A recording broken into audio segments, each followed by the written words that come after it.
Welcome, everyone, to the next episode of Provo City School District's What's Up with the Soup podcast. I am Superintendent Wendy Dau, and welcome back, everyone. We are excited for the new school year to start in about 10 days.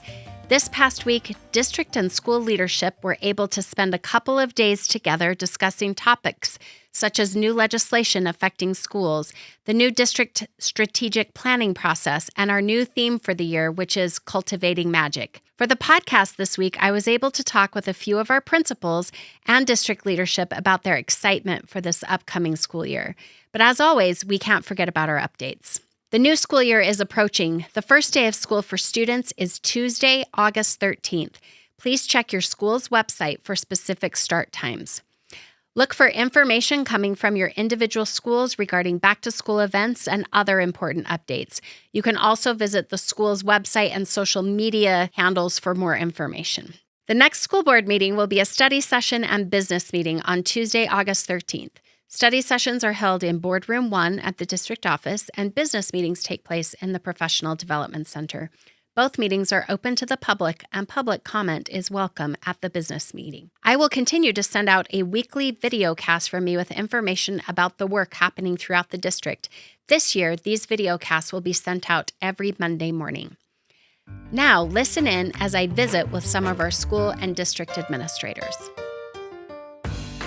I am here with Ryan McCarty. He is the principal at Amelia Earhart Elementary, and we just finished our first day of our leadership kickoff, and I want to know what you're most excited about for this upcoming school year. Well, I am pumped because we have some new blood in our leadership team, Tina McCulloch and Scott McCauley, and they have brought in some fantastic ideas as we've worked together. I think we've gelled quickly, and we've already been able to do some PD with our teachers. We brought them in a little over the summer, and there is just some energy and movement to get student learning going. So I'm excited to see the kids come back and implement some of the things that we've been planning on. That's awesome. I'm so excited. You do such a great job with helping your teachers feel so supported at Amelia. So anything else that you want to share with us? What's one takeaway that you had from today maybe that you're like, okay, this is something we could do?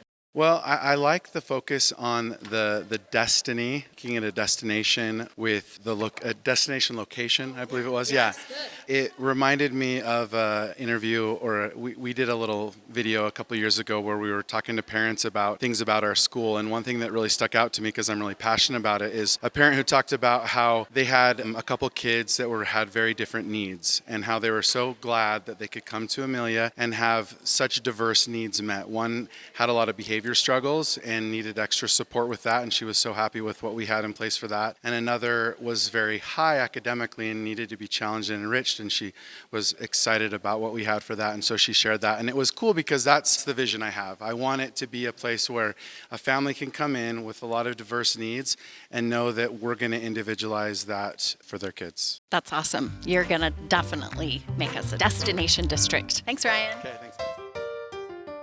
I'm here with Cammie White. She is going to be an assistant principal at Timpview High School. We just finished our first day of kickoff for our leadership. What are some of your takeaways as a brand new assistant principal? What are you excited about? One, I am just excited that the school year is going to be kicking off, to get back into the school, have the students return and be there together as a community. And I really do mean that. The students are, in my opinion, what make this job so exciting. And to have the faculty return as well, because we couldn't do it without them, right? So takeaways from today's meeting is one, well, it leads down from you. The passion that I have, I feel from you. So that goes top down. And I know from the faculty in the building at Timpview, they have that passion as well. So it goes both ways, which is great, because I think that is the formula to really make progress and increase the track that Timpview is on, which I think it's doing a great job, but there's always room for improvement. Another thing that take away is just the support from the district that we have. Like everyone, no matter whether you're the superintendent and your school leadership team, or is it our admin team or our BLT team that we've talked to, or I've seen some teachers coming into the building already. Everyone wants what's best from students, and we just need to get together and work to make that happen, to do better than what we're already doing, which is good work already, but we want it the best. That's exactly right. And I think there's such an energy when kids and teachers come back. It's so exciting, right? So exciting. I love them. I actually just ran into some past students over the weekend, and they just ran up and they're like, Miss White. And I was like, this is why I love my job. I love every single one of them, and I hope they know it. That's awesome. Well, welcome, and we're excited, and I'm glad we haven't jaded you yet. Not yet, and you won't. Okay, good. I'm here with Kim Hawkins. She is the principal at Westridge Elementary School. So we've just finished our first day of leadership training. Tell us a little bit about what you're most excited about for the upcoming school year. Well, I think your theme is actually perfect because school is always magical to me every day. And so to have a theme that represents magic and bringing magic into the schools, into kids' lives, I am all for that. So this one is really exciting for me. Every day, I am just energized to be in classrooms, to be in the school, to be with students. So I cannot wait for the whole experience to begin. That'll be great. And your office is decorated as Harry Potter, so you're definitely a magical person yourself. It is magical. Tell us maybe a takeaway that you had from today that you're thinking this will really help our staff or this will really help our students. You know, we've done a lot of work as a district with PLCs and moving students forward. And I love that we're continuing that work, simplifying that work, making it easier for teachers to affect student learning. So I'm excited about that simplification and making it seem not as hard to improve student learning. Agree. Well, thank you so much. I'm excited. Here we go. I'm here with Lisa Boyce. She is one of our board members here in Provo City School District, and she stayed and attended our kickoff leadership meeting with all of our school and district leaders. So tell us a little bit about what you're excited about for this upcoming school year. Well, first, just the energy in the room. I'm a back-to-school girl. I like sharpened pencils and school supplies and getting my backpack ready.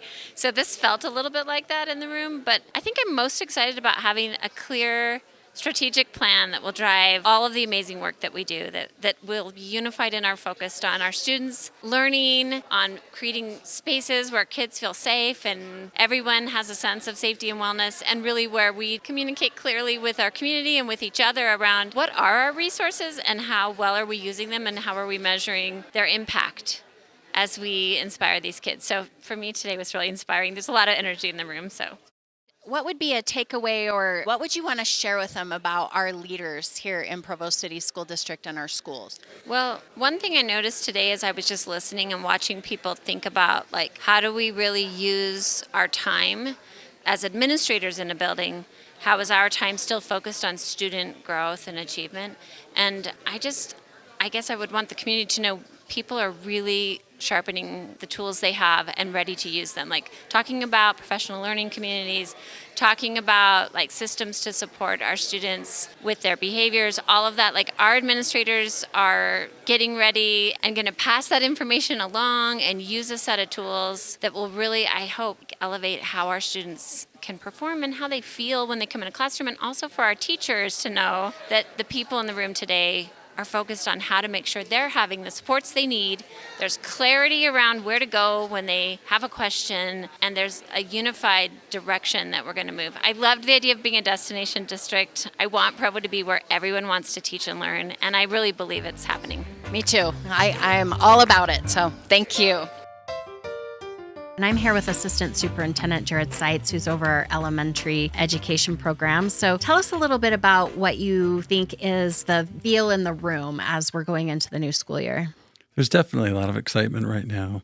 The opportunity to have more assistant principals and more administrative support in the schools is really an opportunity for us to provide more support to teachers and to be able to navigate and manage all of the ins and outs of a day at the school. What do you think is creating the greatest stress for our principals? Because there's also a lot of stress that's happening in the room. You know, having more help is new, and even though the outcome and the opportunity to be more effective and efficient is great, it's new for people, and just trying to figure out how to delegate responsibilities might add a little bit of stress to an already full plate that sometimes happens at the beginning of the school year.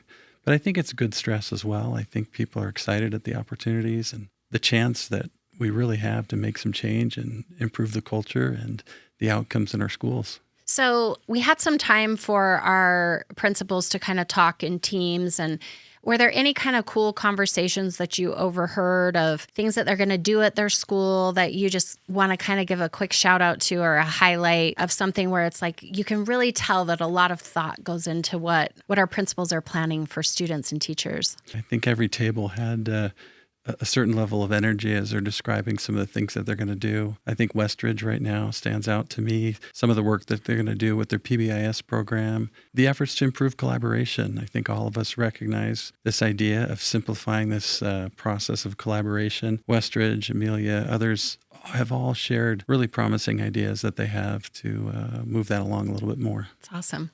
Anything else that you noticed over these last 2 days, if you've been interacting with our leaders, that you just want people to know about? Like, I don't know that people realize how much preparation goes into getting ready for students and teachers to come back. I think so. I think there's a lot of things that are in motion, but more and more what I see is the excitement. Principals are ready for teachers to come back. They're getting ready for these back-to-school activities, and then for the community to become more and more engaged. Despite the busy nature of this time of the year, they're very excited and optimistic. That's what I love about our principals. Well, and it's just an exciting time. Like, I love August, right? Like, this is the time of year that educators love. There's just a lot of buzz and energy. Yeah, it's just what we do. Yep. Thank you so much. I'm here with Assistant Superintendent Daryl Jensen. He is our Assistant Superintendent over secondary schools. So tell us a little bit about what you feel like the energy has been as we've been visiting with our district and school leaders these past couple of days.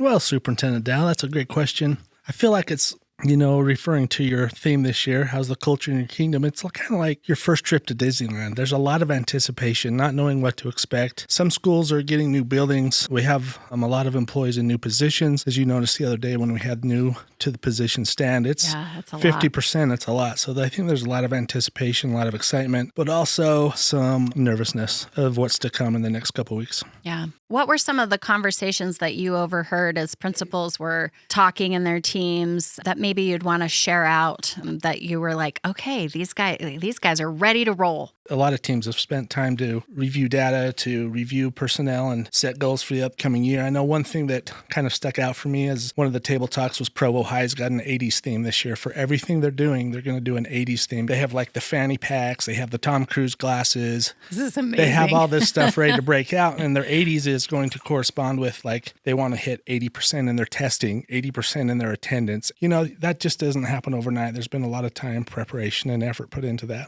I never really thought the 80s were going to become so vintage, like we are getting old. Yeah, I could probably still have some stuff in my closet to help them out. So, yeah.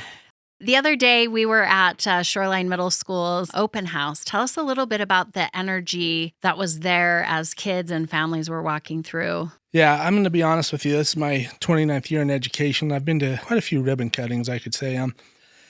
I could not believe the community support and the line that was waiting outside that building to come in. It went out down the street, and then about 45 minutes to 60 minutes after the ribbon cutting, I actually got in my car to go home, and I drove through the neighborhood, and families were still walking towards the school. Cool. Yeah. So I have never seen that kind of support from a community, which to me is exciting, and it really helps the morale and the support for that new building and that new school and a brand new administration. So I think that's really important to get the year started off that way. There's a lot of pumped up energy that was happening there. I think Principal Hershey said he bought 1,600 cookies, and they were all gone like an hour in. So it's pretty amazing. Well, we got to remember who we had guarding the cookies as well, so we don't know. We're not sure where all of those went, maybe. What do you think principals are the most nervous about as they go into the next school year? What causes them the greatest amount of angst as they open the year? Because I think people don't realize how much weight is on a principal's shoulders. Yeah, Unless you've done it, you don't understand that weight. It's a 24/7 gig. And I think just the unknown and the responsibility that they have with not only their adults in the building, but students. These are children of our community, and just that responsibility and accountability is a heavy weight to carry. But having said that, I wouldn't have chose anyone else to lead our schools than the ones we have leading them now. They're all very dedicated leaders that care about their faculty, staff, and students. So I think that's the thing, that we don't understand the weight that they carry. I agree. And I think one of the things that came out so clearly over these last 2 days is that their stress comes from wanting to do the very best job that they can for everyone. It's like pretty impressive. Right. And compliance sneaks in. It does. Like it or not, compliance sneaks in, and they want to make sure they're doing it right. And with that comes a level of urgency and anxiety as well, because, we don't want to be the one that doesn't do it right. That's right. I think there's a level of that no matter what. Like I say, it's about anticipation and leading up to that event. Well, thank you so much. We're looking forward to the school year. Thank you for joining me for this week's episode of What's Up with the Soup. As always, all episodes will be posted on the district website, YouTube, and anywhere you get your podcasts. If you have any topics or questions you would like us to discuss on the podcast, please email us at podcast@provo.edu. Please join me again next week for another all-new episode of What's Up with the Soup. Until then, have a great week, everyone.